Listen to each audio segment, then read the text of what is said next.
خسارة فيه. إذن الرنجاص هو الحل.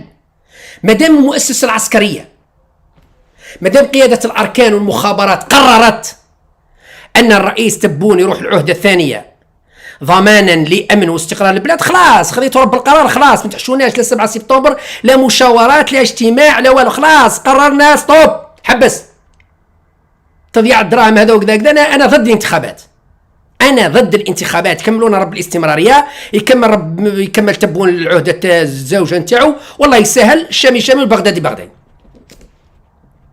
أما هذه الفوضى هذه تاع خسارة الدراهم هذه الآخر، خلونا من التمسخير تاعكم، قطيع كما قال لك، قطيع هايشر. الآن الناس اللي يتكلموا على دستوريا وما دستوريا خارج لا دستوريا، دستورية. وهاو عندك الدستور وش يقول، ها وين دستورية 100%. ها المادة 91 من الدستور 2020، الدستور الجديد طبعا، كاين الفقرة رقم 11 يقول لك يمكن أن يقرر رئيس الجمهورية طبعا إجراء انتخابات رئاسية مسبقة. رئيس الجمهورية له الحق في يعني أن يقرر انتخابات رئاسية مسبقة، لم يحدد لماذا.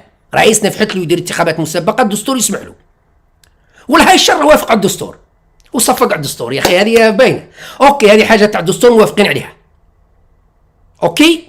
إذن رئيس تبون سيترشح لعهدة ثانية وسيفوز بالانتخابات، إلا إذا حاب ربي حب حاجة أخرى، لكن كل المؤشرات يعني تصب في، أو كل الدلائل تصب في هذا الاتجاه. انتخابات رئاسية 7 سبتمبر، الرئيس يعلن أو يقسم القسم الرئاسي، وش سموه يا ربي، اليمين الرئاسي، في أسبوع ولا أسبوعين بعد الانتخابات التنصيب تاعو رسميا.